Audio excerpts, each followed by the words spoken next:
Okay, here we go. Into the Vanilla Club apiary. Here we go. There's the smoke. So this is our hive tool. This is what allows us to actually first get into the hive and pull all the frames up. Now, this is what we're going to use for smoke.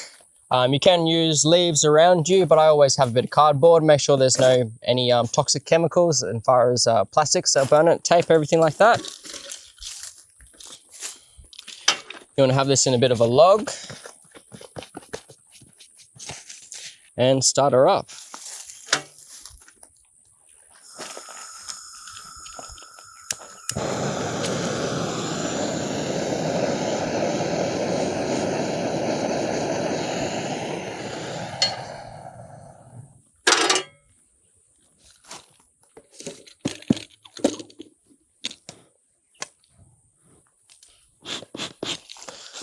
All right, got my hive tool, got my smoke. We're ready to approach the bees. So they're going to get ready to engorge themselves. So we want to always let them know that we're here before we go to open the hive. A little bit of smoke to the entrance. Let them all know that we're here.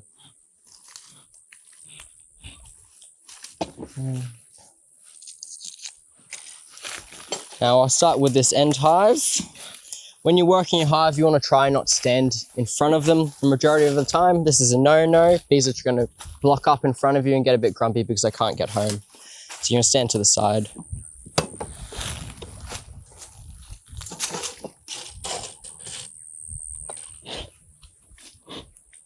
All right. I believe it's been a couple of months since we first popped these hives in here now. So it'd be interesting to see what they've done to this top box. When we put these hives in here, this is a brand new top box that we put on all three of these. So this will be surprising to see what they've done. Wow, okay.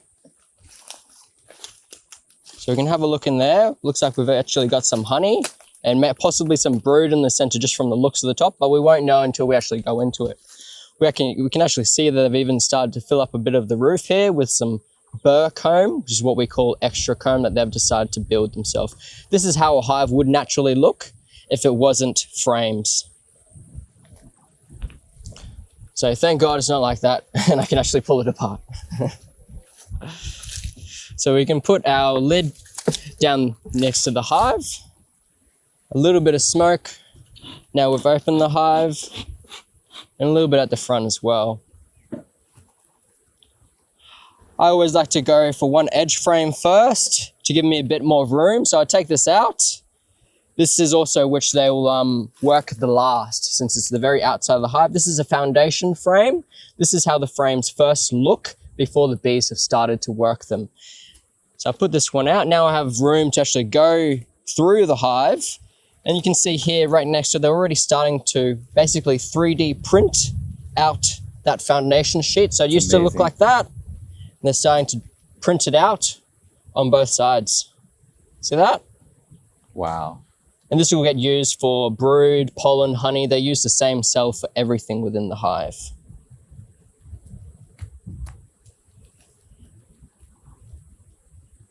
Now, we do actually have a queen excluder between here. So we shouldn't see the queen up here at all. Sometimes it's possible that you get a really thin queen that can fit through there. So very rarely she can come up. That frame that we just pulled up had a lot of nectar in it. This frame has a lot of honey and nectar that's just being converted to honey as we speak. So when it's capped here, it's honey. And when it's uncapped here, you can actually see the glossy, shiny nectar there. It's actually not honey until it's capped. So they dehydrate. They get a lot of the moisture content out until it's thick enough that it can actually be stored long term. And that's when they seal it in the cell with this wax capping. Now I can show you that by simply giving a little scrape. You can see all the honey that's underneath that. Delicious. So I don't know if one of you wants to try and feel the weight in that, but it weighs quite a bit. I'll hold a bit lower so you can grab it. Feel that? Wow. That's a workout. Yep. That's what I mean. These frames can get up to 3 kilos of honey per frame. This next frame actually looks quite full.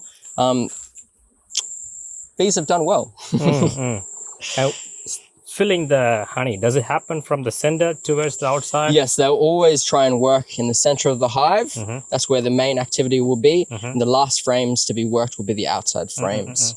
This one's almost completely capped. You can see they've even got nectar right down to the very corners here. And the capping is slowly working its way down. They're actually in progress of some of these cells here. See how the circle is smaller on some of these cells? So that they're literally currently putting a wax seal over that now. We call that the cappings. So that's even heavier than that last frame I gave you. And during harvest, what are we looking at? We take the old sample by clicking it out. So the foundation goes with it, and then a new foundation should come and fill the gap, right? That's if you were to do honeycomb. That's if you wanted to cut the honeycomb out. If you just want the honey itself, you'd get a knife. And these frames have a bit of wood here and here. Use that as a guide. You run your knife down both sides. It takes that capping off. So like you saw before, if I gave it a little scrape, that's what your knife will do to the whole frame. Right. You put this then in a spinner, and a centrifugal force will force the honey out of the frame. And after that, can we use the same frame? Yes. Okay. So this is the best thing to do because you can return the frame. We call it a sticky once you've had the honey spun out of it because it's very sticky. You can put that straight back in the hive and it'll save them time and honey, like time and money. Right. But time and honey for the bees. And money. Otherwise, they'll have to go with the foundation. Go with the foundation and rebuild that. And it takes a bee 7 grams of nectar to consume or 7 grams of honey to consume to actually excrete 1 gram of wax. So if you were to cut a frame up and actually give it a brand new foundation back to them, you're actually going to be losing honey because they have to eat honey to make it again. Right. So we're saving the energy, the time when we are reusing the same. Yep. You know. Exactly. Yeah. And in a really strong hive like this, this is where I use my beekeeper's sense, my beekeeper's knowledge to try and help this hive along. We know by even looking at those center frames, they're really quite full. And this edge one hasn't had a lot of work done on it. So to make this more interesting, more incentivized for the bees to work on it, we can take this edge frame that hasn't had a lot of work done on it and now put it into the center. And the bees will now prioritize working this. They'll draw this out. You could have a look at this next week and it'll be drawn out like that frame next to it was.